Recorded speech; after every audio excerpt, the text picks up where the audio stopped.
रात गहरी हो चुकी है।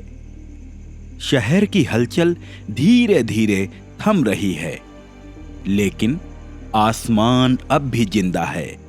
तारों की चमक से, नक्षत्रों की आकृतियों से और उस गहरी खामोशी से जो सिर्फ रात दे सकती है। एक इंसान अपनी छत पर लेटा था। उसकी निगाहें आसमान में गड़ी थी, मगर उसकी आंखें तारे नहीं, सवाल ढूंढ रही थी। उसका मन पूछ रहा था, ये रोशनी कब से जल रही है? ये सितारे कितने पुराने हैं और इनसे पहले क्या?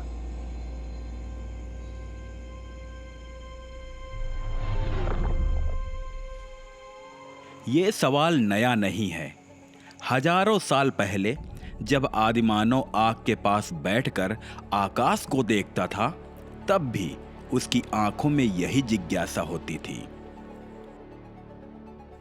मिस्र के पिरामिड बनाने वाले मजदूरों से लेकर भारतीय ऋषियों तक, यूनानी दार्शनिकों से लेकर आधुनिक वैज्ञानिकों तक, हर किसी ने यही पूछा कि ब्रह्मांड की शुरुआत कहां से हुई। वो व्यक्ति आकाश की ओर देखता है और उसकी सोच और गहरी हो जाती है।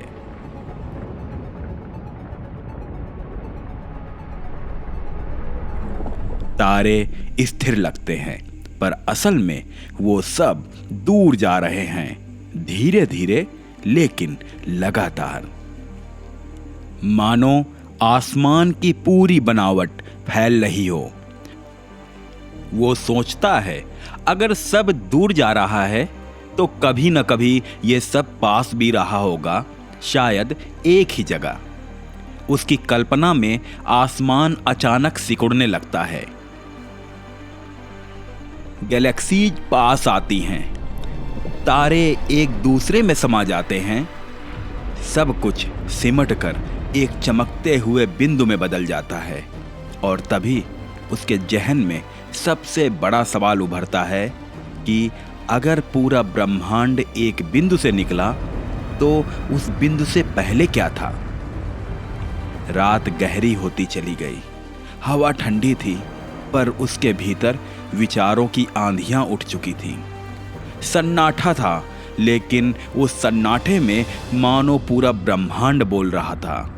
और वहीं से शुरू होती है एक यात्रा, एक इंसान की नहीं, बल्कि पूरी मानवता की।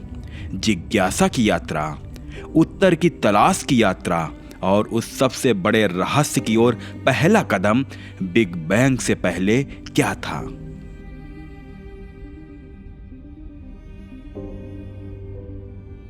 वो व्यक्ति आसमान को ताकता रहा, लेकिन इस बार उसने सोचा, अगर ब्रह्मांड सचमुच एक बिंदु से शुरू हुआ था, तो उसके सबूत कहां हैं?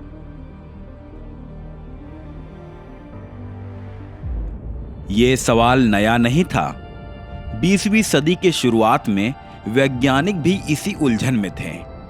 क्या ब्रह्मांड हमेशा से वैसा ही है जैसा हम देखते हैं, या इसकी भी कोई शुरुआत रही है? फिर एक खोज ने सब कुछ बदल दिया। साल 1929 एक खगोल शास्त्री एडविन हबल ने बताया कि गैलेक्सियां हमसे दूर जा रही हैं, मानो पूरा ब्रह्मांड फैल रहा हो। यह खबर दुनिया के लिए बिजली जैसी थी। अगर सब दूर जा रहा है, तो कभी यह सब पास भी रहा होगा, इतना पास कि पूरा ब्रह्मांड एक ही बिंदु में सिमटा होगा। यही था बिग बैंग थ्योरी का जन्म। लेकिन सिर्फ थ्योरी काफी नहीं थी, जरूरत थी सबूतों की। और वो सबूत आया अचानक, जैसे किस्मत ने इंसान को खुद सच पकड़ा दिया हो। साल 1965 दो वैज्ञानिक आर्नो पेंजियास और रॉबर्ट विल्सन ने रेडियो एंटेना से आसमान की आवाजें पकड़ रहे थे, पर उन्हें लगातार एक अजीब सी शोर सुनाई देती थी। उन्होंने सोचा, शायद ये कबूतरों की गंदगी है जो एंटेना में फंस गई है। उन्होंने एंटेना साफ किया, बार बार कोशिश की, मगर शोर खत्म नहीं हुआ। धीरे धीरे साफ हुआ कि यह शोर किसी कबूतर का नहीं, बल्कि पूरे ब्रह्मांड का था। एक हल्की ठंडी गूंज, जिसे हम आज कॉस्मिक माइक्रोवेव बैकग्राउंड रेडिएशन कहते हैं। यह रोशनी बिग बैंग के सिर्फ 3.8 लाख साल बाद की थी, जब पहला प्रकाश आजाद होकर फैला था। यानी वो रेडिएशन जो आज भी हमारे चारों ओर भरा हुआ है, हर टीवी का खाली चैनल, हर रेडियो के झिलमिलाहट वहीं से आती है, ब्रह्मांड की जन्म पुकार। वो इंसान सोच में पड़ गया। उसने आंखें बंद की और कल्पना की कि 13.8 अरब साल पहले जब अंधकार था, अचानक ब्रह्मांड ने अपनी पहली सांस ली। उस सांस की गूंज आज भी इस ब्रह्मांड में गूंज रही है।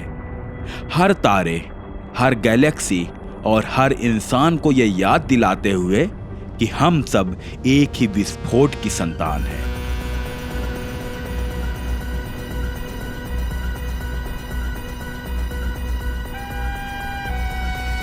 लेकिन उसका सवाल अभी भी अधूरा था।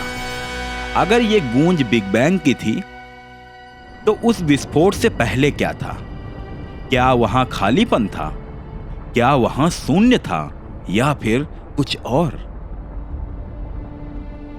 अब उसकी सोच पहुंच चुकी थी उस बिंदु पर जहां पहली बार घड़ी ने टिक की आवाज की, समय की पहली धड़कन।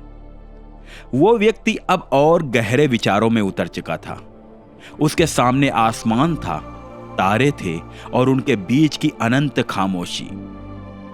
लेकिन उसके मन में एक नया सवाल गूंज रहा था। अगर बिग बैंग ब्रह्मांड की शुरुआत थी, तो क्या यह समय की भी शुरुआत थी? हम अक्सर सोचते हैं कि पहले क्या था, लेकिन वैज्ञानिक कहते हैं बिग बैंग से पहले नाम की कोई चीज ही नहीं थी, क्योंकि समय खुद बिग बैंग के साथ पैदा हुआ। जैसे घड़ी तभी चलती है जब कोई उसे चालू करे, वैसे ही समय का पहिया भी तभी घूमना शुरू हुआ जब ब्रह्मांड ने अपनी पहली धड़कन ली। आइंस्टाइन की सापेक्षता हमें यह बताती है कि समय और स्थान अलग नहीं है, बल्कि एक दूसरे से गुथे हुए हैं, जैसे कपड़े में धागे। और इस कपड़े को हम कहते हैं स्पेस टाइम। बिग बैंग से पहले न स्पेस था न टाइम, वहां सिर्फ एक अनकहा शून्य था। एक ऐसी स्थिति जिसे समझना भी हमारी सोच से बाहर है। मानो कोई किताब ही ना हो, तो उसके पन्नों से पहले और बाद की कहानी कैसे पूछ सकते हैं? उस व्यक्ति ने अपनी आंखें बंद की। उसने कल्पना की कि जैसे ब्रह्मांड उल्टा चल रहा हो, गैलेक्सियां गायब हो रही हैं, तारे सिमट रहे हैं, पदार्थ और ऊर्जा दोनों मिटते जा रहे हैं, और आखिर में बचता है बस एक अनदेखा अंधकार। क्या वही अंधकार बिग बैंग से पहले था? या यह सवाल ही गलत है, क्योंकि समय की शुरुआत वहीं से हुई थी?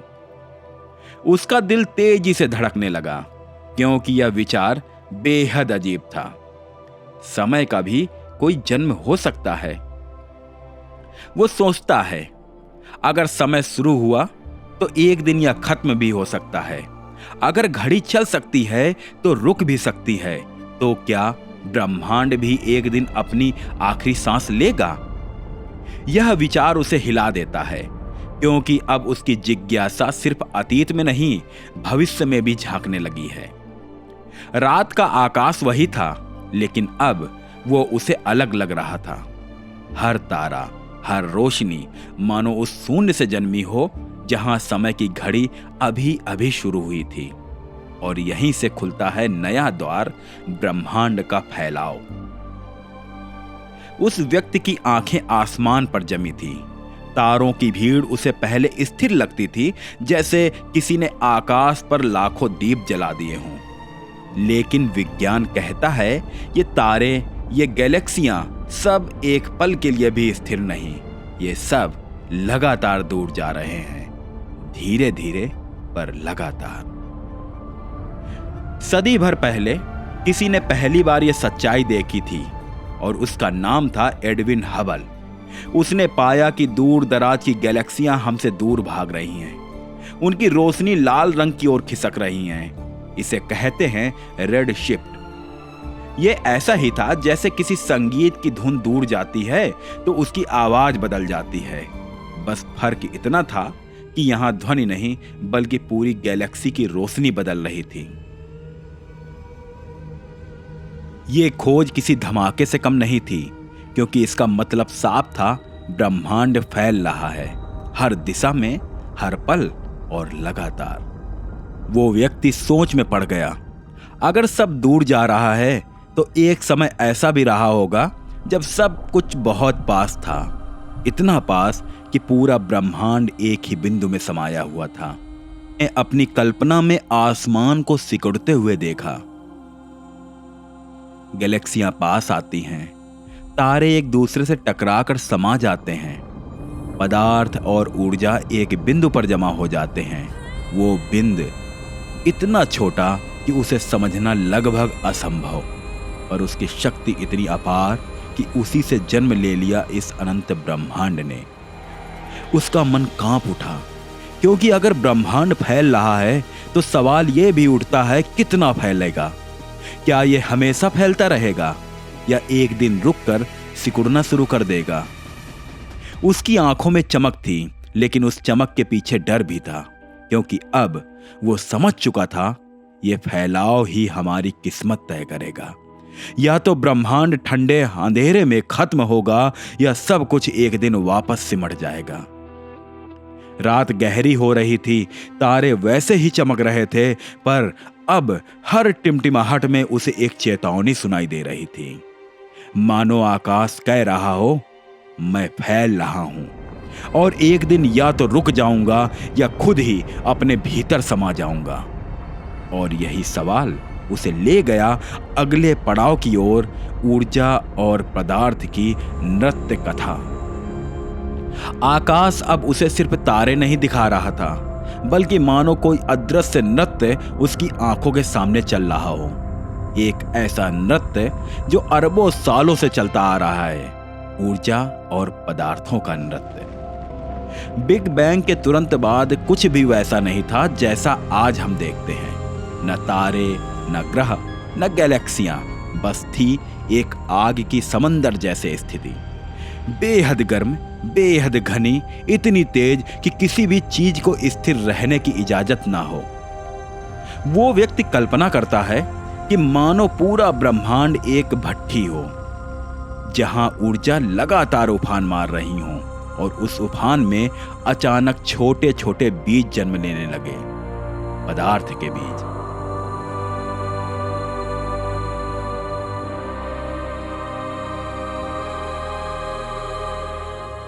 सबसे पहले बना सबसे हल्का तत्व हाइड्रोजन, फिर उससे थोड़ा भारी हीलियम।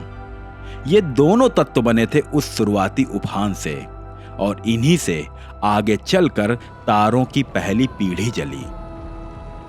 तारे, जिनमें ये तत्व और भी भारी रूपों में ढलते गए, लोहा, सोना, कार्बन, वो सब कुछ जो हमारी हड्डियों, हमारे खून, हमारी सांसों तक में बसा है। हर इंसान के भीतर आज भी तारों की राख है, हर दिन में एक सुपरनोवा की गूंज। उसका दिल तेज हो गया। वो सोचता है, तो मैं, मेरी जिंदगी, मेरी सांसें सब किसी न किसी तारे के जलने से बने हैं। ये विचार एक गहरी सच्चाई लेकर आया। ब्रह्मांड ने हमें बनाया और हम ही उसकी कहानी को समझने निकले। मानो ऊर्जा और पदार्थ ने न सिर्फ नृत्य किया हो, बल्कि उस नृत्य से हमें जन्म दिया हो। लेकिन उसका सवाल यही नहीं थमा। अगर सब कुछ बिग बैंग से बना, तो बिग बैंग से पहले ये ऊर्जा कहाँ थी? क्या ये हमेशा से मौजूद थी, या फिर ये भी अचानक से आई। उसकी आंखें आकाश पर टिकी थी, पर अब उसे हर तारा एक रहस्य लग रहा था। मानो हर चमक कह रही हो, तुम्हें मेरी कहानी का हिस्सा पता है, पर पूरी कहानी अब भी अधूरी है। और उसी अधूरी कहानी की ओर उसका मन बढ़ चला। सवाल और गहराता है। रात और भी गहरी हो गई थी। तारों की चमक अब उसे सिर्फ रोशनी नहीं लग रही थी, बल्कि सवालों की चिंगारियां थीं, जो उसके मन को और बेचैन कर रही थी।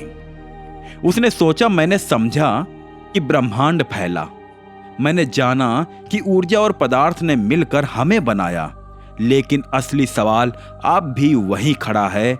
उस विस्फोट से पहले क्या था? क्या वहां सचमुच कुछ भी नहीं था? क्या केवल शून्य था? एक ऐसा खालीपन जहां न समय था न जगह?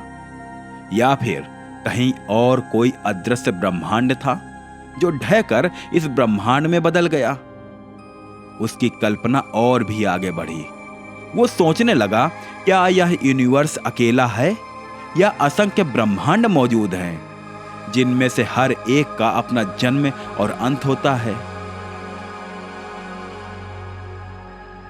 अगर हां, तो हमारा बिग बैंग सिर्फ एक आम घटना थी, जो अनगिनत बार हो चुकी है और आगे भी होती रहेगी। उसका मन और उलझ गया। हर उत्तर एक नए प्रश्न को जन्म दे रहा था। हर विचार उसे और गहराई में ढकेल रहा था। जैसे जैसे वो आगे बढ़ता, रास्ते और धुंधले होते जाते। पर आसमान की तरफ देखा, वो तारे अब शांत गवाह जैसे लग रहे थे, मानो वे कह रहे हों, तुम सही दिशा में हो, लेकिन सच अभी बहुत दूर है। उसका दिल कह रहा था, ये कहानी यहीं खत्म नहीं होती, ये तो बस शुरुआत है। या फिर उसी खामोशी में एक नया सवाल उसके भीतर गूंज उठा। अगर बिग बैंग सबकी शुरुआत था, तो उसके पीछे छुपा हुआ सच क्या था? रात की ठंडी हवा ने उसके चेहरे को छुआ और उसके भीतर एक नई जिज्ञासा ने जन्म लिया। कहानी अब अगले पड़ाव की ओर बढ़ रही थी, जहां उसे तलाशनी थी वो सारी संभावनाएं जो बताती हैं कि बिग बैंग से पहले क्या कुछ हो सकता था।